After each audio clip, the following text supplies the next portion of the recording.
Estamos ao vivo aqui, a equipe do escritório da Muse, que ontem eu descobri que é a Muse, uma equipe incrível, profissionais muito competentes. Já trabalhei com a Bruna, a doutora Paula também, doutor Tiago. Vou apresentar um pouquinho rapidinho de cada um, aproveitar aqui que estamos no começo, que as pessoas estão começando a chegar. Doutor Tiago é sócio, né, da Muse, fundador aí, mestre em Direito, graduado pela UFMG. A gente tem também na equipe João Vitor. O pessoal vai dando um tchauzinho aí para eles reconhecerem vocês. João Vitor, sócio também do escritório, mestre em Direito, doutor pelo programa de pós-graduação da faculdade da UFMG.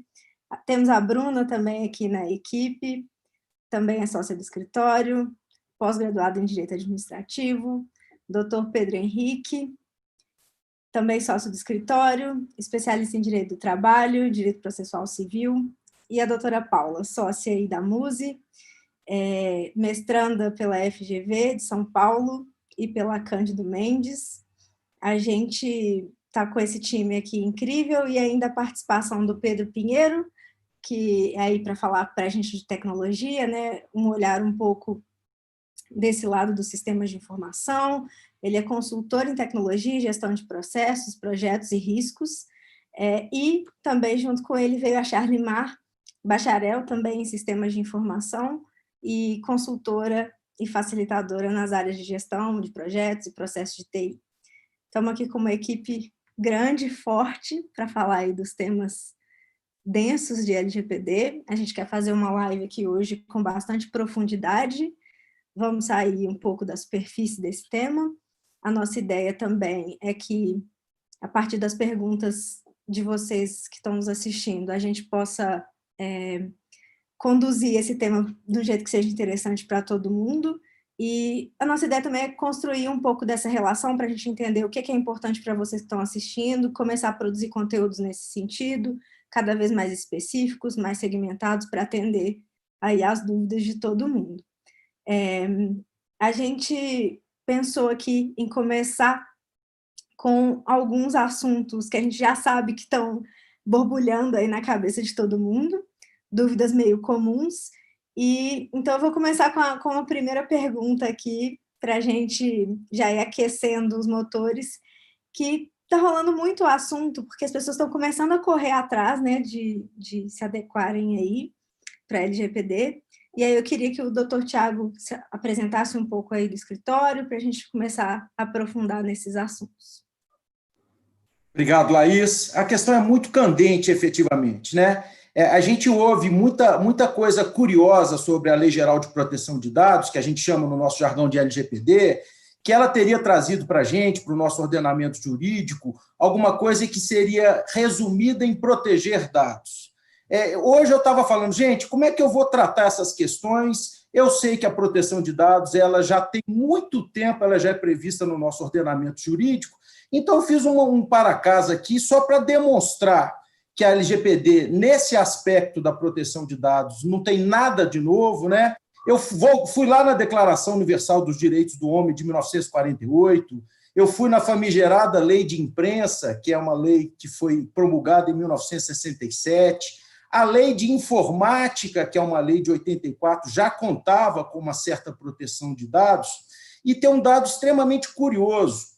O Brasil talvez seja um dos poucos países democráticos em que a proteção de dados encontra um embasamento constitucional. O artigo 5º, inciso 12 da Constituição, desde lá de trás, desde a redação primitiva de 1988, já previa a proteção de dados. É verdade que naquela altura, né, Laís, a gente pouco antevia a profusão de que dados viria a ocorrer hoje em 2020 ou nas últimas 2 décadas, né?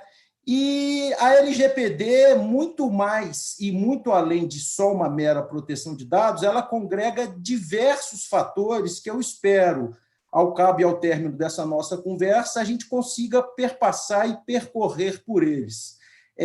O título dessa nossa webinar é um título curioso, porque, como eu disse, a legislação protetiva de dados já é uma legislação antiga, A lei já tem, certamente, 2 anos, e a gente sabe, como bom brasileiro que somos, que muita gente ainda não se adequou, não anteviu a necessidade de se adequar a essa LGPD, né? O que a gente tem notado nos últimos, em especial nas últimas 2 décadas? Uma uberização das relações, em especial, infelizmente, nessa nossa pandemia, né? Hoje o sujeito não vai à padaria, ele pede um iFood, procurar um emprego, ninguém hoje procura emprego, dá um agito no LinkedIn. Ninguém, inclusive, vai assistir a uma palestra, né? Hoje a gente está aqui num webinar. Então, essa situação de utilização em profusão de redes, gadgets e afins produziu sem precedentes o quê?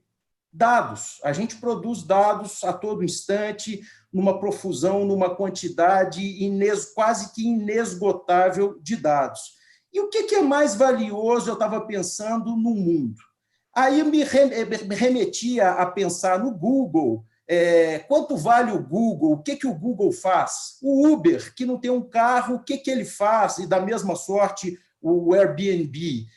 A Tesla, que até hoje não produziu nenhum veículo, já vale mais do que a própria Ford, né? Hoje, as informações, e muito mais do que elas, a forma de organizá-las e de delas tirar proveito, possuem um valor quase que inestimável. Aquela máxima que a gente aprendeu, em especial os profissionais do direito, que a sociedade em massa, vive em massa, consome em massa e precisa de soluções em massa, que foi muito usada para dar embasamento naquela segunda e terceira onda de Capelete, da coletivização de direitos e da DR, deu espaço para um outro ponto que a LGPD veio à calha. Hoje a gente produz de forma desenfreada e em abundância dados, e esses dados são usados e o uso desses dados vale muito. Como regular o uso desses dados? O que pode ser feito com eles? Quem pode usá-los e de que forma? Como preparar as sociedades, sejam elas públicas ou privadas, para a implementação dessa LGPD? Como enfrentar o choque regulatório de normas? Enfim, a LGPD, muito mais do que a singela e reles proteção de dados, trazia inúmeras questões novas e necessárias a essa nova sociedade em que a gente produz, consome e entrega dados aos borbotões. E eu espero que, ao cabo e ao término dessa nossa conversa, a gente consiga perpassar por todas essas questões e demonstrar aos nossos interlocutores a real necessidade e importância da LGPD.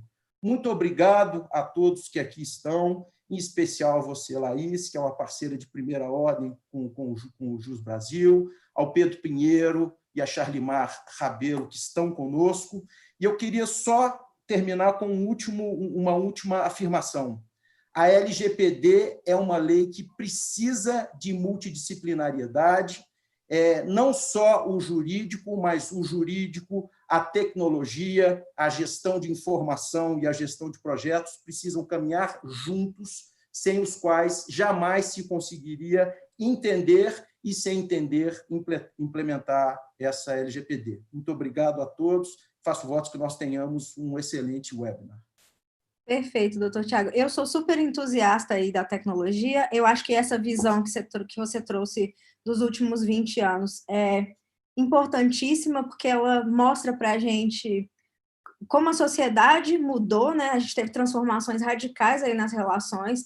Esse ponto aí da uberização, né? Que eu tenho estudado bastante sobre isso, sobre que eles estão chamando agora de gig economy, que é a economia dos bicos, né? Que é muito diferente do freelancer, o freelancer talvez seria um sonho, o bico é ali o que você conseguiu, o que tem para hoje, né? Então, eu acho que a gente está vivendo, sim, um momento de muita aceleração da tecnologia, né? Tem até, e o Pedro pode falar depois um pouco sobre isso, tem uma lei da tecnologia que ela cresce aí em velocidade exponencial, que a gente a cada ano vai ver o processamento de dados ser mais rápido, mais eficaz, Então, eu vejo muito, a gente está vivendo agora um momento de preparação, né? A gente está preparando para lidar com essa avalanche que já chegou e que muita gente ainda precisa sintonizar um pouco melhor para entender o que é esse universo. E eu acho que a resposta, sem dúvida, é esse trabalho interdisciplinar, né? A gente conhecer aí muito bem, sair um pouco do nosso conforto jurídico, entender o viés tecnológico e o contrário, com certeza, também é válido, né? Quem está aí com a mão na massa em tecnologia, começar a navegar, inclusive nas questões mais filosóficas que isso envolve, né? Como a gente conversou um pouco ontem. O que tem aí de dilemas éticos? Todo mundo deveria estar respirando um pouco essas questões, na minha visão. Tem uma primeira aqui para a gente começar a aprofundar, que já rolou também nos comentários e nas perguntas que a gente tem se confrontado aí no dia a dia, é o fato de que a gente já correu essa informação sobre que as sanções da LGPD só começam em 2021. E aí, por que está todo mundo falando de LGPD esse ano, no meio da pandemia, todo mundo ainda falando de LGPD? Será que a gente está correndo contra o tempo? Será que a gente está no timing certo de ter essas discussões? Será que já passou da hora? E aí a Paula vai falar um pouquinho sobre esse assunto para a gente. Doutora Paula, por favor. Obrigada, Laís.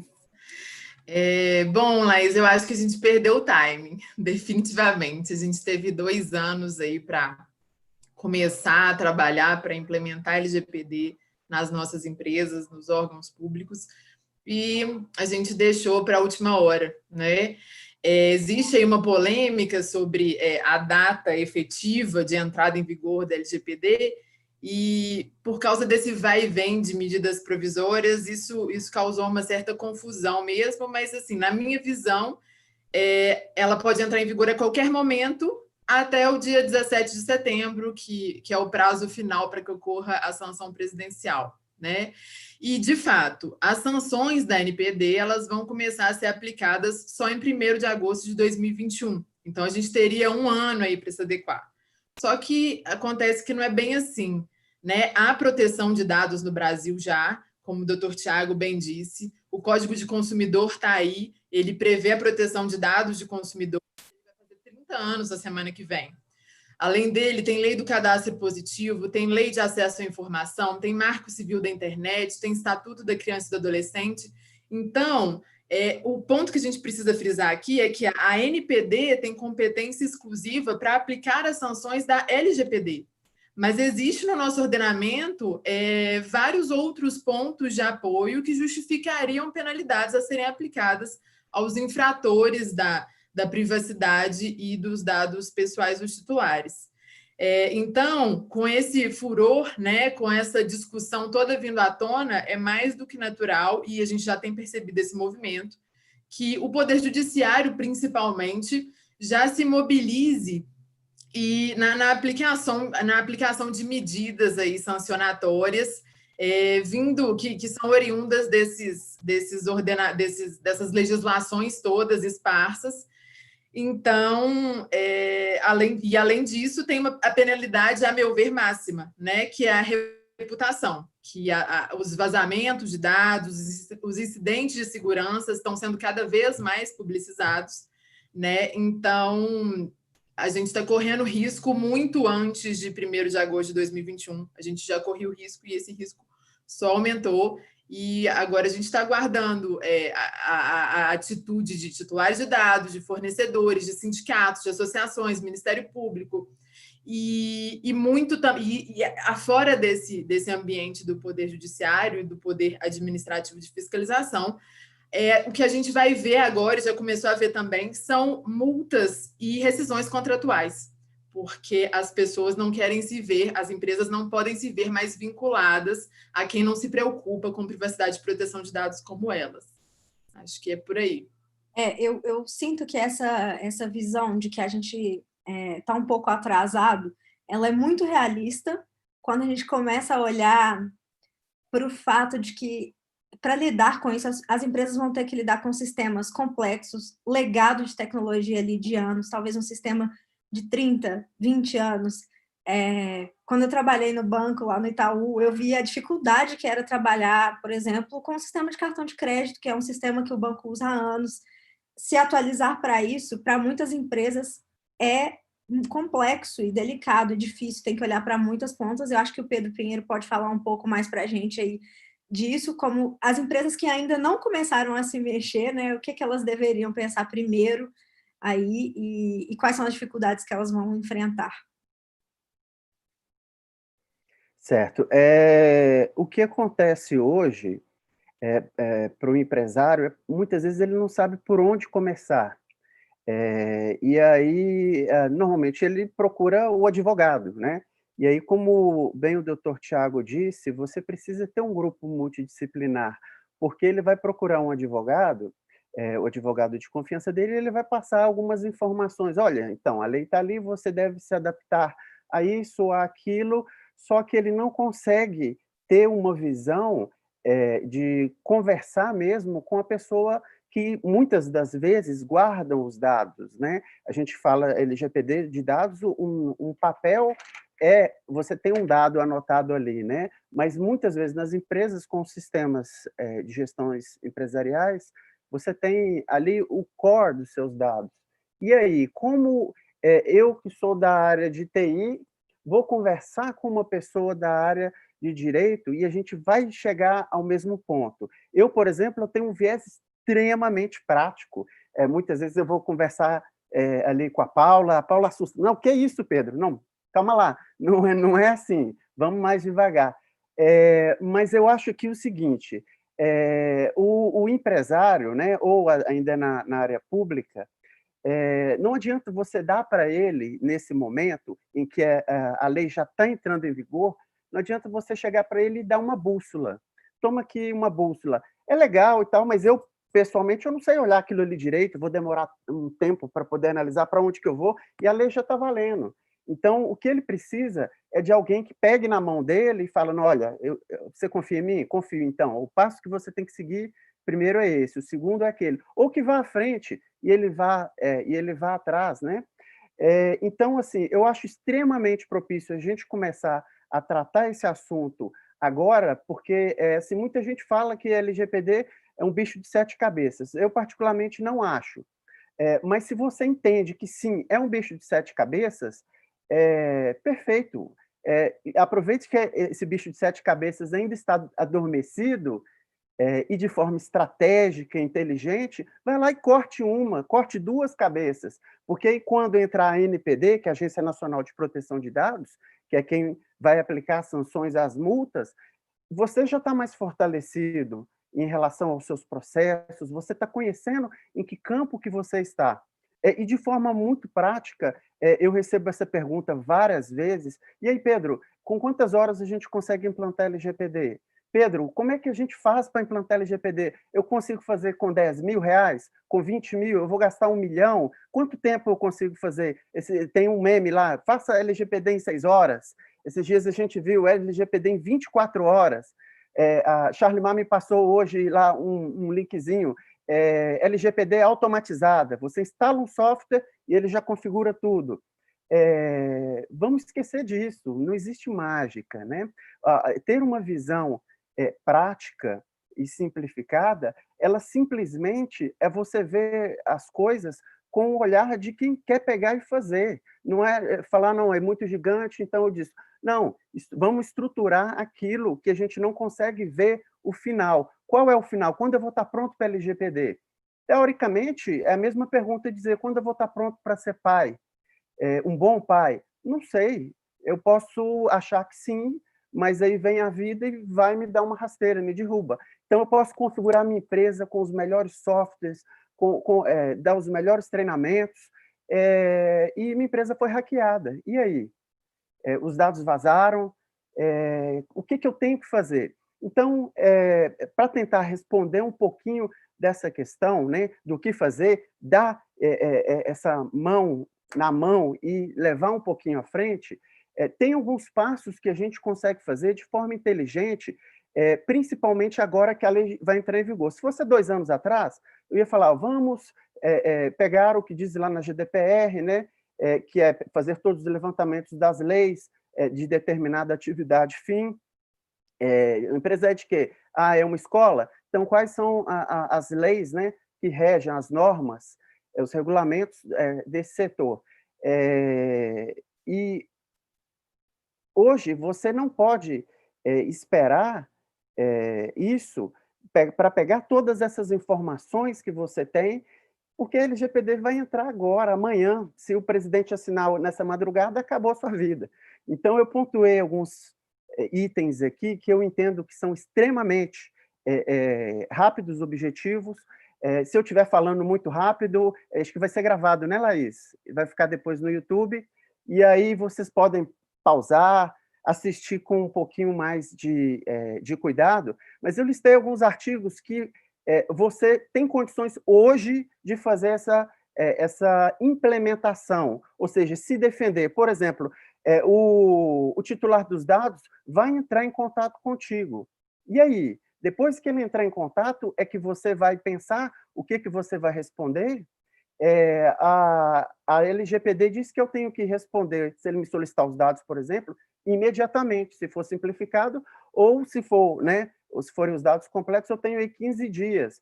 Dependendo da minha empresa, a pessoa vai entrar em contato com quem?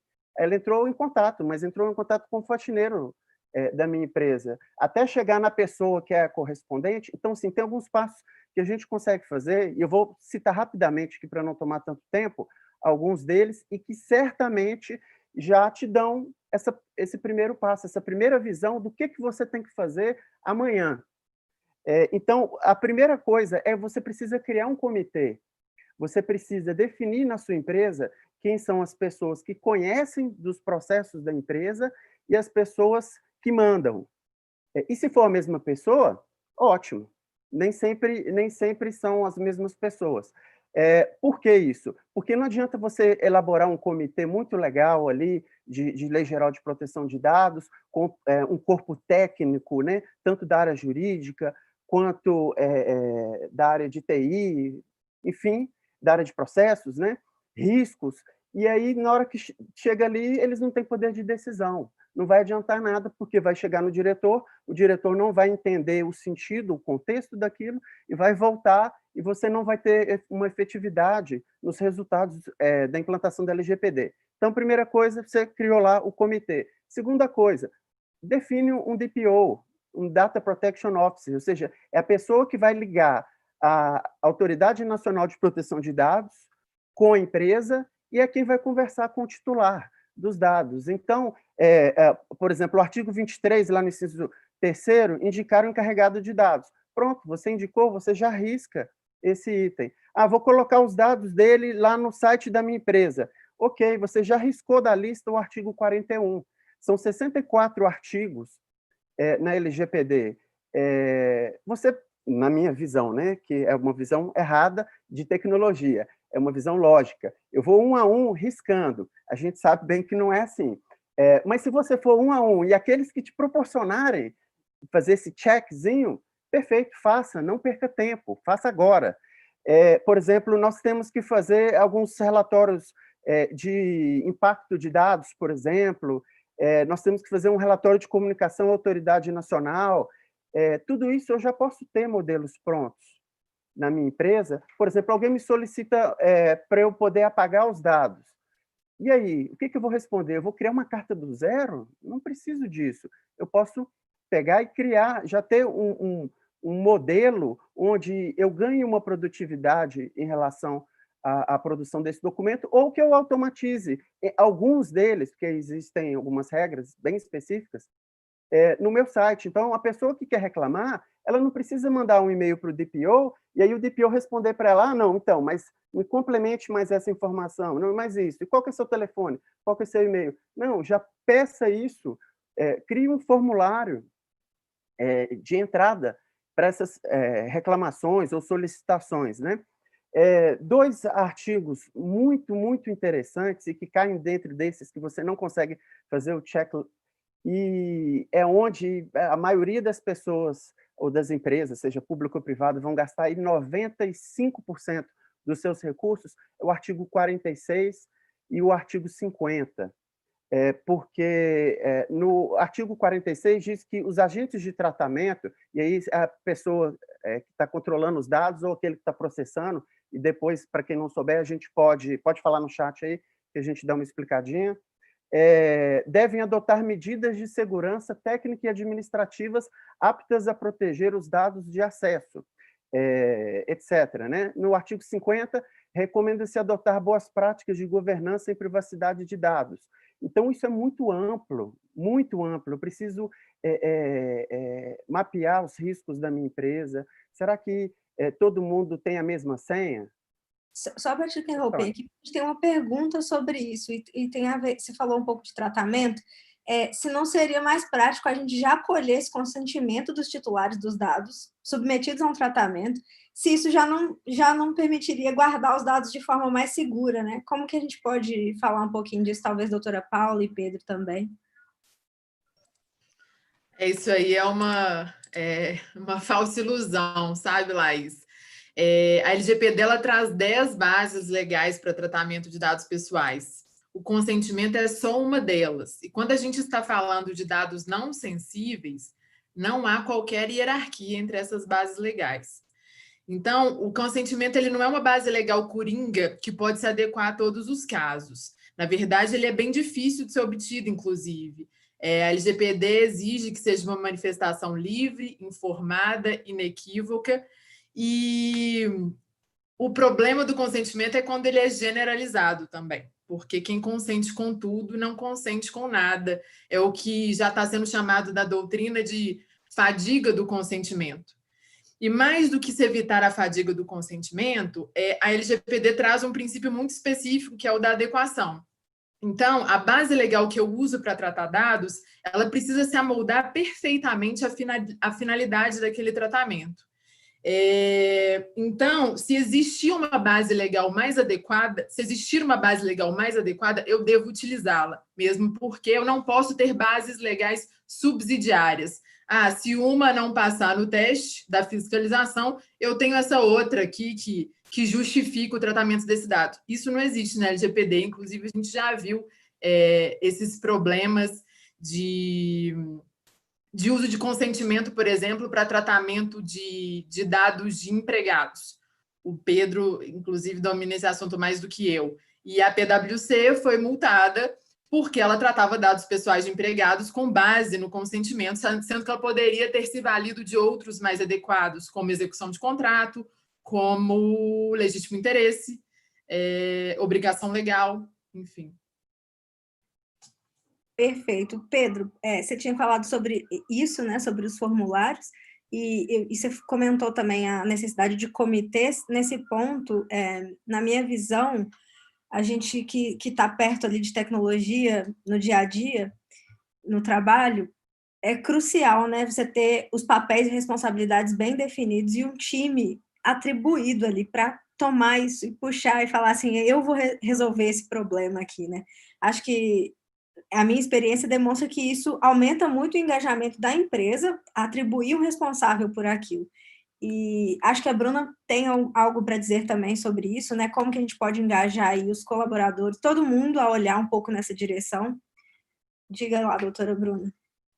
Isso, a questão da implementação da LGPD, ela não tem propriamente um fim, né? Não basta produzir os documentos e chegar a um momento em que você acha que está em conformidade e não precisa fazer mais nada.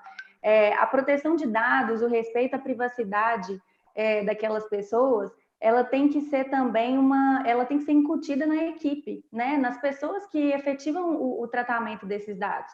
Por isso que a questão do prazo é importante, né? A Paula abriu a fala dela falando, olha, a gente perdeu o time, porque e o contraponto se as sanções são ano que vem, por que a gente tem que se preocupar em fazer isso desde já? Né? Porque incutir a proteção de dados e de privacidade na equipe, né? Inserir isso na cultura organizacional é uma coisa que demanda muito tempo também. Né? Não é do dia para a noite que nós vamos nos acostumar com essa prática e com esse filtro mesmo da proteção da privacidade. Então, isso é um ponto que leva mais tempo e que é também uma outra disciplina, né, da LGPD. A gente tem aí o direito, tem a tecnologia, tem a gestão de projetos, tem também a questão de incluir isso na governança daquela organização. É uma coisa que demanda tempo, mas é fundamental para que a LGPD permaneça aderida àquela empresa, né? Por isso que o tempo nesse aspecto é bastante importante também. Muito bom.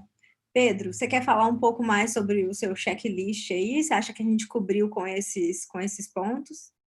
Eu acho que a gente, né, até para agradecer o tempo das pessoas que estão acompanhando a gente, né, acho que a gente tem que trazer conteúdo e algo que agregue, né, no dia a dia. Então, tem uma coisa bem legal que eu queria passar, os últimos 2 itens que eu citei, os itens mais complexos que eu vejo, né, porque fala de boas práticas e daquilo que é intangível, né?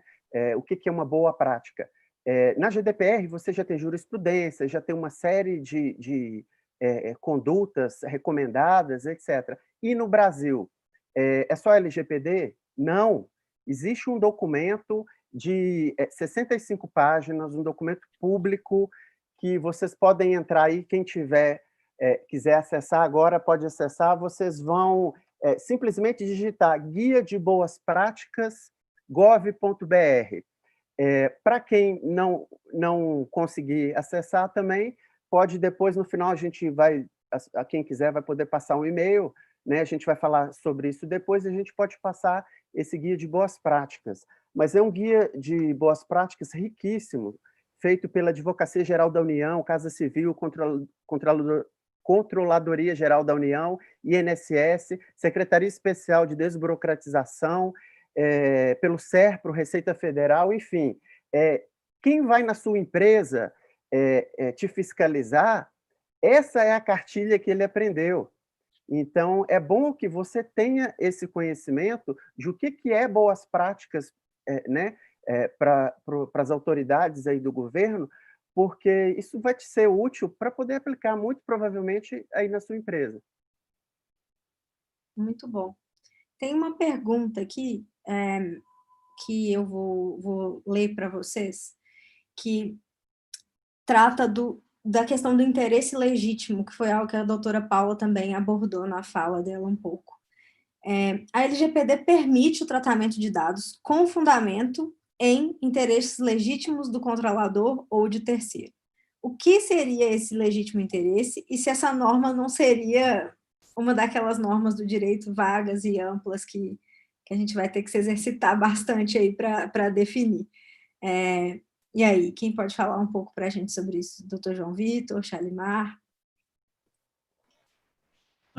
Boa noite, tudo bem?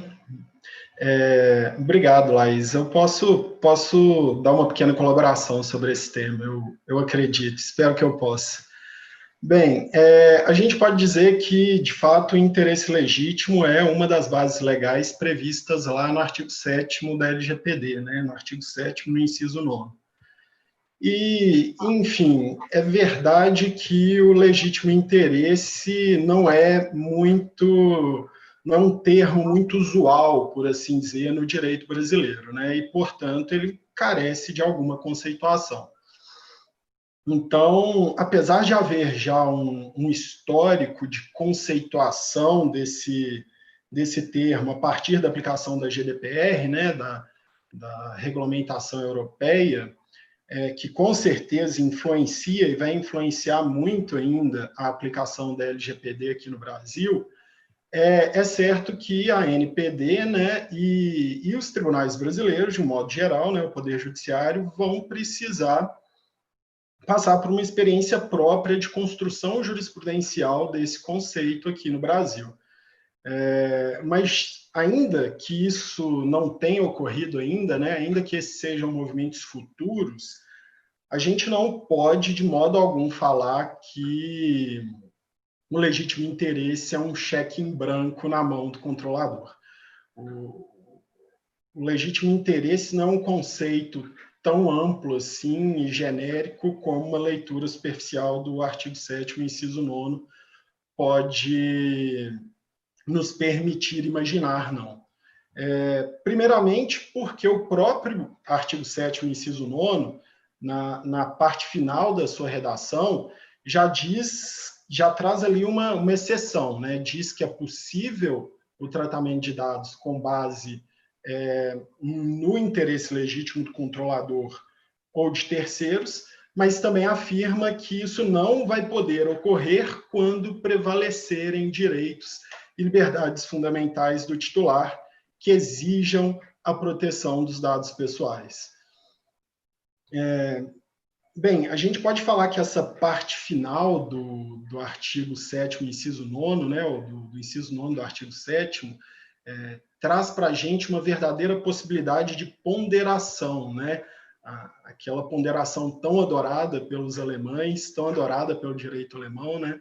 Um método desenvolvido pelo Tribunal Constitucional Alemão e muito bem teorizado pelo professor Robert Alex em seu livro Teoria dos Direitos Fundamentais, e um método de ponderação já muito conhecido, não só pela academia brasileira, né? Não só pelos teóricos do direito, como também pela prática jurídica, né? Porque desde 2015, né, desde o Código de Processo Civil de 2015, a ponderação de princípios está prevista lá no próprio CPC, né? Lá no artigo 489, parágrafo 2º.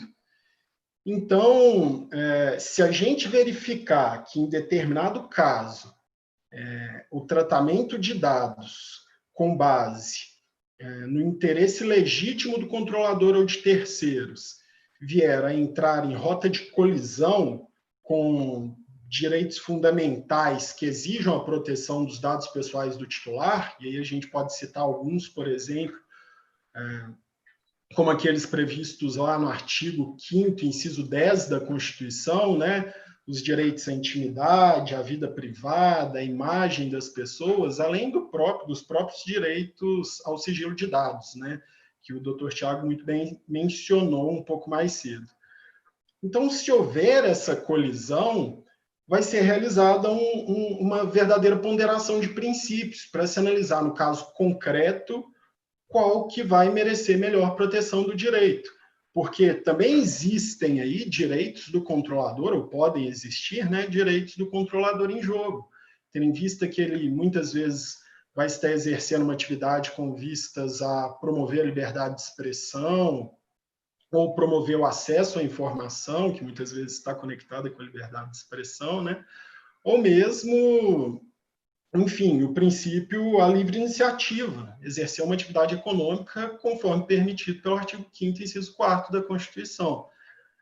Então, nesses casos, a gente pode dizer que vai ter que ser realizada essa verdadeira ponderação de princípios nos termos da lei de colisão, né, desenvolvida pelo professor Robert Alex, e que vai analisar, no caso concreto, por meio de 3 exames específicos, chamados exames de adequação, necessidade e proporcionalidade em sentido estrito, qual dos princípios que vai prevalecer.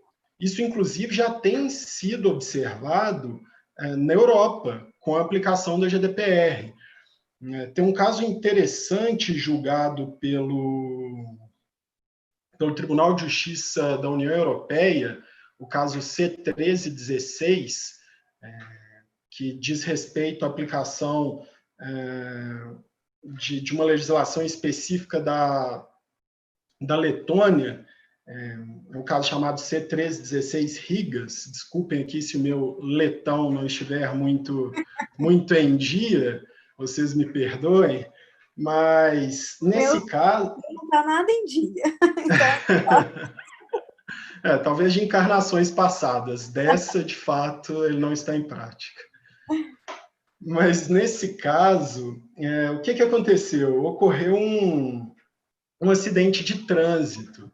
E nesse acidente de trânsito, a vítima do acidente de trânsito requisitou à autoridade policial que fornecesse os dados de um menor de idade que estava no banco traseiro de um táxi e que abriu a porta desse táxi e que acabou provocando o acidente.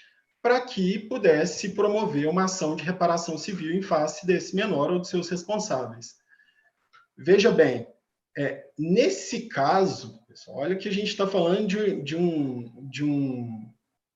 um caso de fornecimento de dados pela autoridade policial para ressarcimento de danos em uma ação civil. Mesmo nesse caso, não foi constatado o legítimo interesse da vítima do acidente a ter acesso a esses dados. Por quê? Porque a via dela era adequada, ela tinha, de fato, um interesse, né? Ela poderia ali obter os dados do menor para conseguir essa indenização. Mas não era necessário se valer daquela via. Ela tinha outras vias menos gravosas para os dados pessoais daquele menor do que buscá-los por intermédio de uma autoridade policial. O direito interno da Letônia a permitia fazer isso de forma menos gravosa.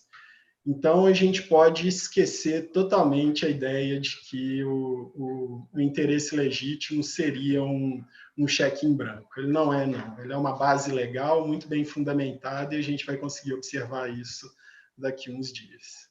Eu gosto muito dessa questão da ponderação, porque a gente vê como a justiça se escreve, né? A gente se define nos casos concretos, né? A gente faz a análise, não existe o justo ali per si, a gente vai ter que fazer várias análises, muitas vezes, para entender um pouco melhor do assunto, e muito legal esse caso, porque ele envolve o governo. Eu acho que as discussões de proteção de dados também devem envolver o governo. Hoje o governo é um grande disponibilizador de dados, né? A gente consegue aí ver os dados dos processos.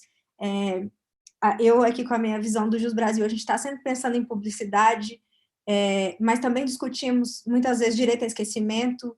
Como que a gente pondera isso tudo em relação aos dados pessoais é bem importante, e gostei muito aí da visão, doutor.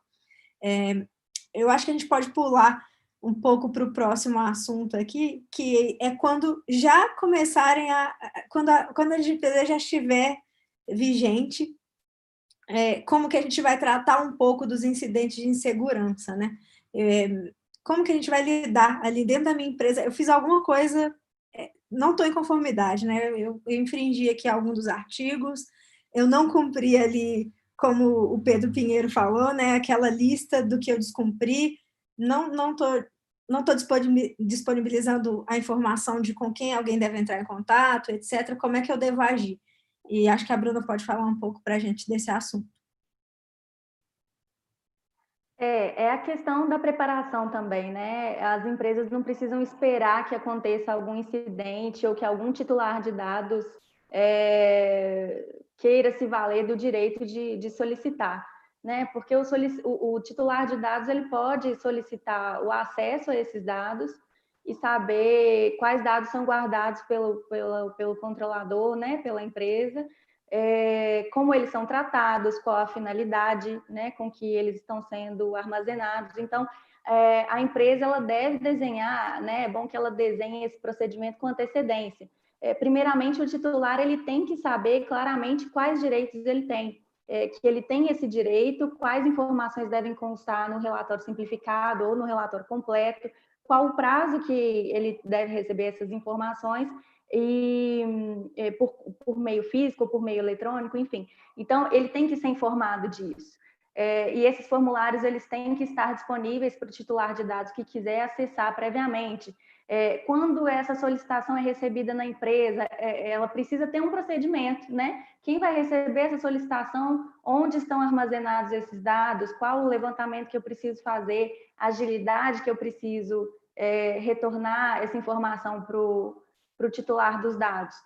Então, para isso não virar um caos, né, dentro daquela organização, é preciso que esse procedimento já exista, né, como o Pedro Pinheiro tinha falado antes. Tem coisas que você não precisa esperar que elas aconteçam ou que as sanções possam ser aplicadas, como vai acontecer no ano que vem. Então, a própria ausência dessa informação ao titular de dados, ou a ausência desse procedimento pode dificultar já o acesso, né, já pode ser um fator complicador para a organização. Então, esse procedimento ele é muito importante. Quem vai fornecer, quem vai responder, quais informações precisam constar nesses relatórios, quais não precisam, né, para otimizar um trabalho. Dependendo do tamanho da organização, essa solicitação de acesso ela pode vir numa escala gigantesca, né? Qual a melhor forma de armazenar, enfim. É muito importante a gestão dos procedimentos também, essa organização da empresa, e ela está preparada para receber essas solicitações. E nessa gestão, como que ficam aí os encarregados de dados, né? Os DPOs, os DPOs que Pedro mencionou? Era isso que você ia falar, Pedro? Também podemos emendar com os DPOs, porque no caso de incidente de dados ou qualquer outro, assim, a via de contato com a empresa é o DPO. Ele é a via de acesso. Então, eu quero ligar, mas eu vou fazer a minha reclamação lá com o pessoal do marketing, o pessoal do comercial. Não, você deve fazer com a pessoa que é responsável por esse tipo de reclamação. E o que a Bruna estava falando de ter isso já pronto, né? Lá no artigo 48, cita que você, num caso de incidente, você tem que apresentar um relatório de comunicação à autoridade nacional. E você vai ter que apresentar um plano de respostas a incidentes. Então, aconteceu um problema de incidente de dados na sua empresa. O que você faz? A primeira coisa, eu vou lá comunicar à autoridade nacional, conforme está dizendo lá no inciso 1º? Não. Primeira coisa que você faz é tentar conter o dano. A partir do momento que você consegue conter o dano, aí você vai levantar o que gerou aquele dano, o que você fez para poder diminuir, o que você está fazendo, e você tem lá no artigo 48, o inciso 5º, que te resguarda disso, de não avisar a autoridade nacional de imediato, que diz onde os motivos da demora, no caso da comunicação, você tem que informar nos motivos da demora no caso da comunicação não ser imediata, dentro desse relatório que você vai entregar. Então, primeira coisa, aconteceu? Ok, contém o dano, executa o seu protocolo de ação, né? Isso aconteceu, e aí, qual que é o meu protocolo? Olha lá qual que é o plano de respostas a incidentes. Qual que foi esse tipo de incidente? Foi esse? Então, é esse plano que a gente vai executar. E aí, a partir daí, você vai ter isso no automático. As primeiras vezes, né, os primeiros incidentes, realmente você vai ter um pouco mais de dificuldade, mas aí a gente está aqui exatamente para poder ajudar, né? Perfeito, muito bom. Acho que tem um outro aspecto aqui que a gente pode abordar um pouco, até que a gente tem o Dr. Pedro, especialista em direito do trabalho, que são as próprias relações e implicações que existem desse novo regulamento a respeito da proteção de dados e as suas relações com o direito trabalhista, né? Como que fica, como que o empregador tem que se preparar ali para tratar os contratos de trabalho? A gente está falando de uma realidade hoje que a gente está falando de direito de imagem, muitas vezes, dos colaboradores, então, né, a gente pode estar aqui numa empresa fazendo uma live da empresa, então tudo isso conta. Eu queria te ouvir um pouquinho nesse tema. Então, Laís, na realidade, essa questão da LGPD no direito do trabalho, a gente tem que observar ela sob dois aspectos, né? Existe uma questão que são os dados de terceiros que os empregados obtêm acesso em razão das atividades que eles executam para o próprio empregador, né? E existem os dados do próprio empregado, cujo tratamento é feito pelo empregador, né? Em relação aos dados de terceiro, o que a gente tem que ter em mente é que a empresa ela nada mais é do que uma pessoa jurídica, né? Então, assim, ainda que ela tenha a personalidade própria dela, ela depende das pessoas que trabalham ali para poder praticar os atos que tornam possível a sua operação. Então, a gente não pode dizer que uma empresa esteja adequada à LGPD, por mais que ela tenha todas as políticas, todas as medidas necessárias para poder proteger os dados de terceiro, se as pessoas que estão operando com aqueles dados ali, estão mexendo, trabalhando com aqueles dados no dia a dia, que são os seus empregados, elas não estiverem observando essas políticas elas não tiverem o devido cuidado, né? Então, assim, nesse aspecto, é muito importante que as empresas se adequem e criem procedimentos, treinamentos para os seus empregados, inclusive até mesmo, né, cláusulas contratuais dentro do contrato de trabalho, alertando os empregados daqueles pontos, daquelas regras que eles precisam observar para trazer segurança para os dados dos terceiros a que eles têm acesso. Eles podem, inclusive, ser penalizados, tá certo? A LGPD em si não traz uma penalidade específica em relação ao empregado, mas as penalidades já existem na CLT desde sempre, tá ok?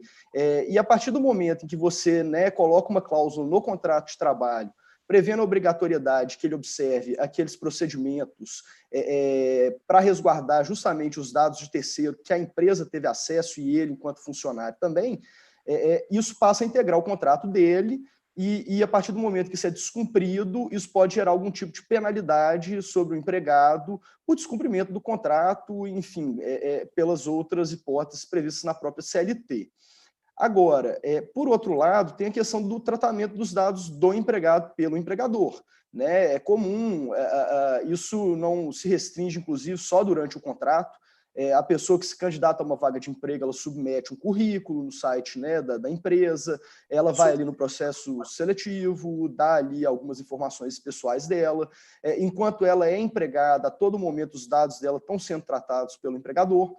Mesmo depois que o contrato termina, é possível que alguns dados sejam mantidos pelo empregador, porque, né, a própria lei exige isso, existe um prazo para o ajuizamento de uma ação trabalhista, que esses dados podem, né, ter que ser apresentados, existe, né, um prazo para fiscalizações pelos órgãos públicos. Então, assim, o tratamento dos dados pelo empregador em relação ao empregado, os dados do empregado, isso daí já tem um tratamento um pouco diferente. Nesse caso, embora, né, existam algumas situações em que possa ser necessário você buscar um consentimento do empregado, o ideal não seria utilizar uma cláusula padrão no contrato de trabalho, autorizando todo e qualquer tipo de consentimento, tá certo? Porque, como a Paula bem disse, o consentimento ele tem que ser sempre livre, ele tem um caráter de espontaneidade, que a partir do momento que você traz uma cláusula padrão que está no contrato de todos os empregados, e todo mundo tem que assinar aquilo dali como se fosse um termo de adesão, ela perde esse caráter de liberalidade do próprio consentimento, que seria uma exigência da lei.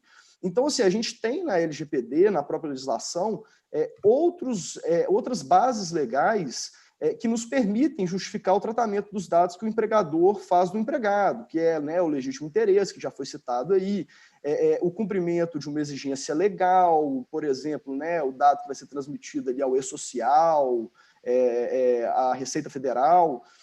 Você tem também, né, aquela hipótese da LGPD quando o tratamento do dado é necessário para a própria execução do contrato, tá certo? Então, assim, nesses casos especificamente, o consentimento não é o meio mais adequado, a base legal mais adequada. E a Paula até citou, né, um caso aí da PwC, que foi um caso que aconteceu lá na Grécia, que a PwC fundamentou o tratamento de dados dos empregados dela com base num consentimento, que era um consentimento que ele não era livre, não era um consentimento espontâneo, tá certo?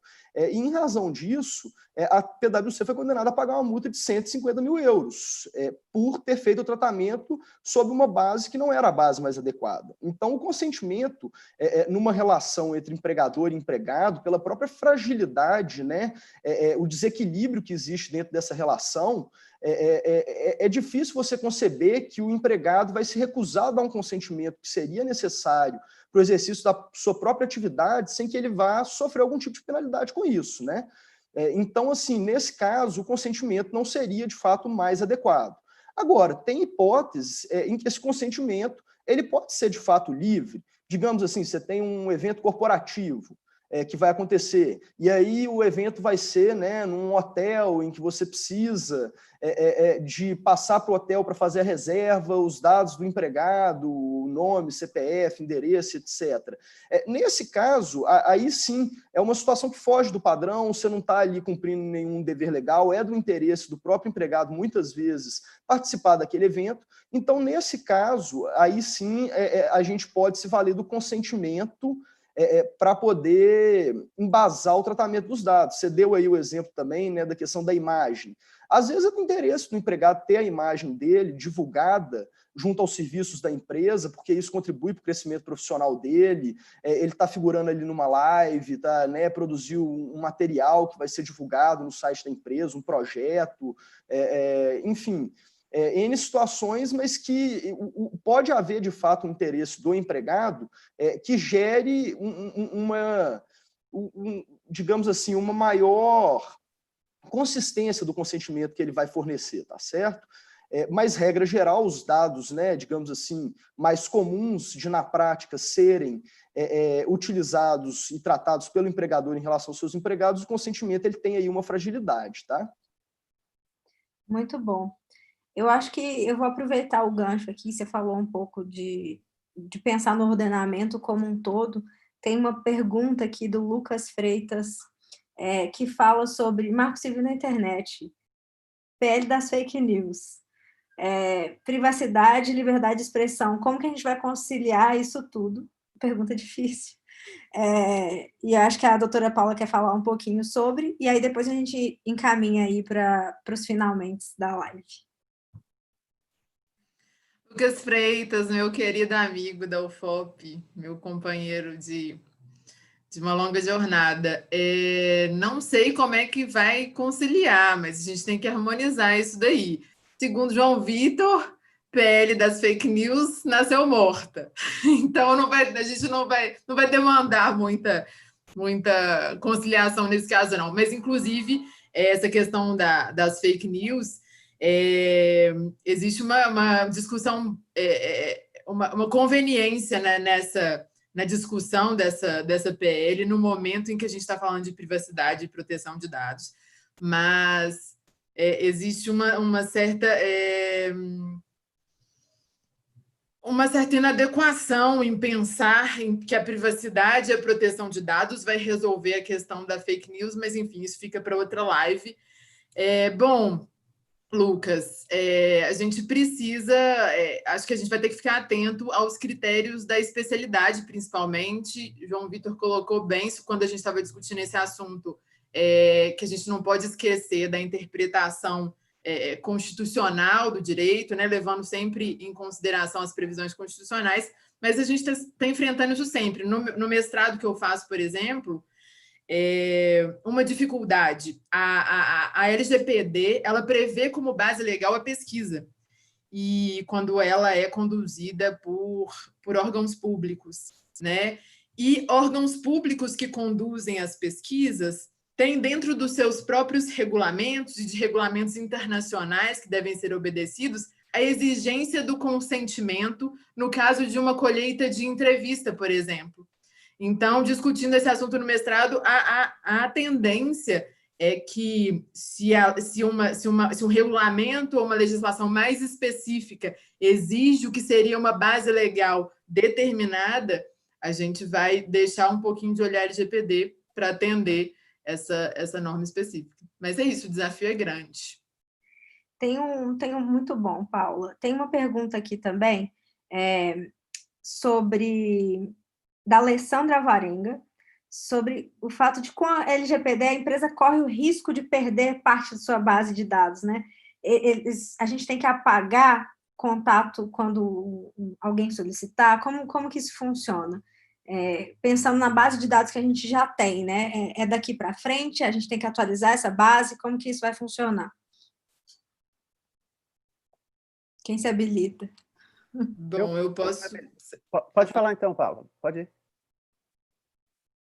Eu vou falar um pouco da parte técnica, então, da parte de base de dados, e você um pouco daí da parte jurídica.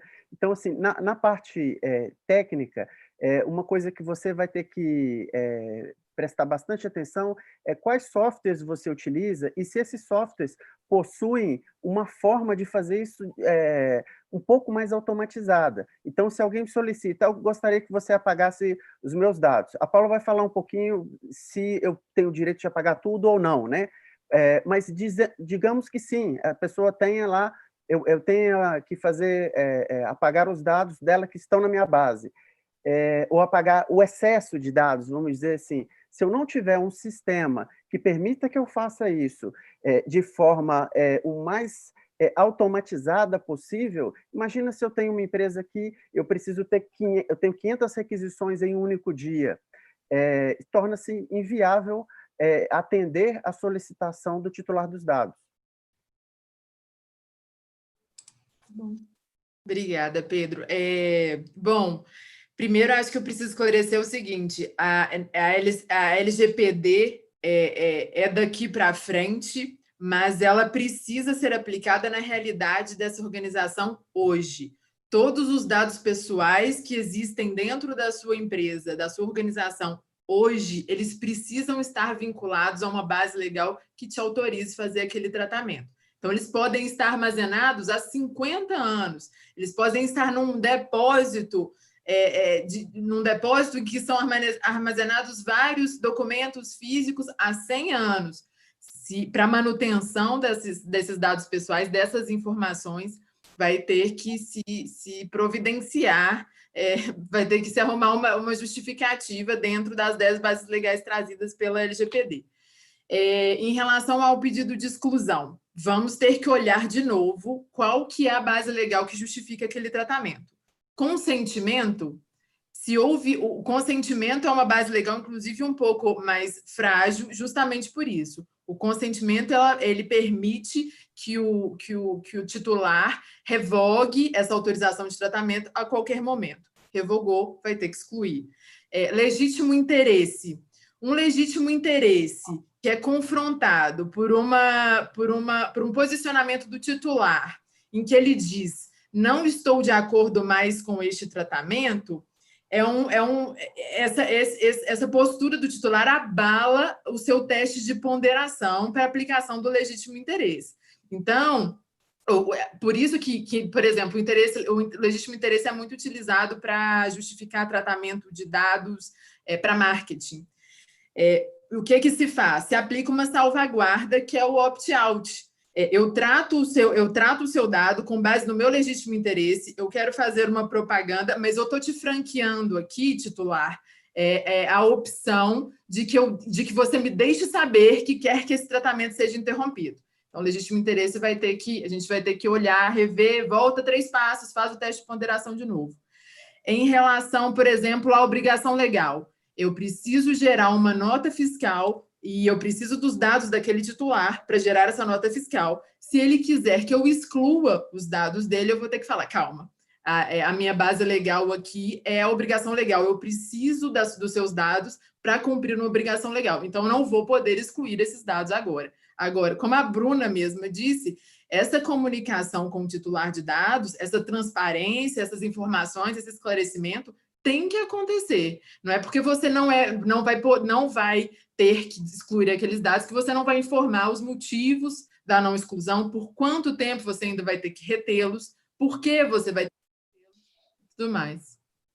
Essa discussão do opt-out e opt-in é muito legal. Eu até vi essa semana recente aí uma disputa entre Apple e Facebook, porque no iOS novo, o default, né, vai vir para o usuário setado como opt-out. Então, para ele fornecer os dados dele para o Facebook, ele vai ter que fazer um opt-in. E isso pode eliminar os negócios de Facebook Ads com muita facilidade, né? Então, são coisas muito recentes que a gente está discutindo aqui.